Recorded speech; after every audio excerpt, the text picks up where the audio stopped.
Hey everybody, Bryce here. Now, if you're an AWS account holder, you may or may not already know that TLS 1.2 will soon become the minimum protocol for all AWS API endpoints. So for example, if you're using S3 and you're trying to connect with clients, if those clients are using the TLS 1.0 1 protocol, come this June 28th of 2023, they'll no longer have access. So this walkthrough goes through identifying these clients via their IP address and using S3 server access logs and querying with Athena to find the IP addresses of the clients that may be using the deprecated TLS version. So let's go ahead and get started. You're going to want to sign in on the AWS console, and you're going to want to select the relevant bucket that you want to enable logging for. So for example, you'll select the bucket, go to Properties, and scroll all the way down to Server Access Logging, where you'll select Edit, Enable, and then you'll select the target bucket. And it's recommended that you select a target bucket that is not the bucket that you're creating logs for. So we'll go ahead to my bucket over here that already has this enabled. And you'll see the source location of that target bucket.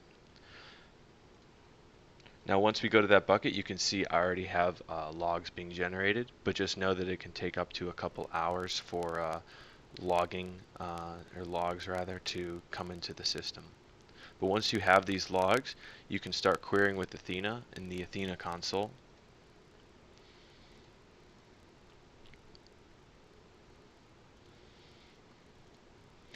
We'll first create the database here, so you can see the database is S3 access logs DB, and you'll press run.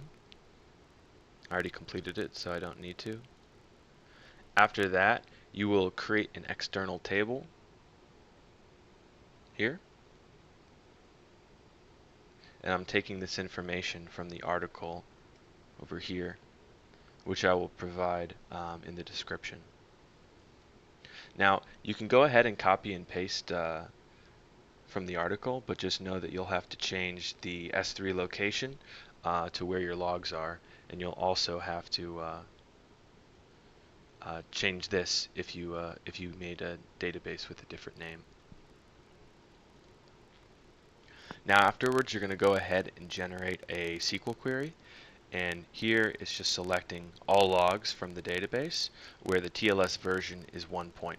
So this would be a deprecated version, and we can go ahead and see if there are any logs that match this description. Here, there's not any, but we can confirm that this SQL query works by just typing in 1.2, which should see a lot of responses. Let's see.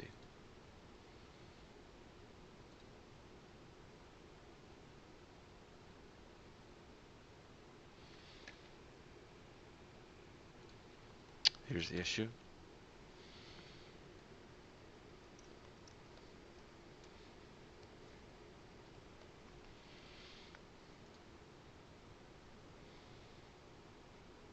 Okay, so here you go. You can find a bunch of the parameters in this document here, which I'll also list in the description. But what we really want is the IP address listed here, remote IP, and also the TLS version that we identified earlier, right here. And you could see this is why it didn't work earlier when I just put in 1.1 or 1.2. It has to match this description.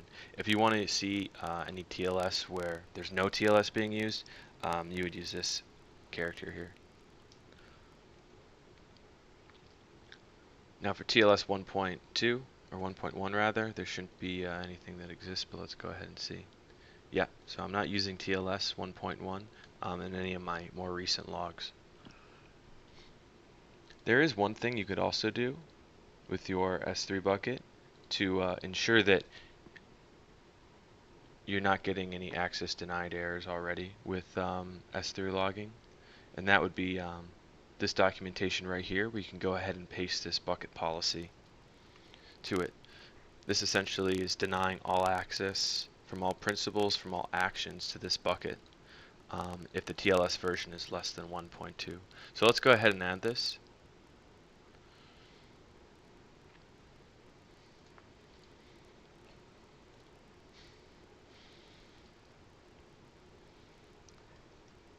And we'll change the bucket name.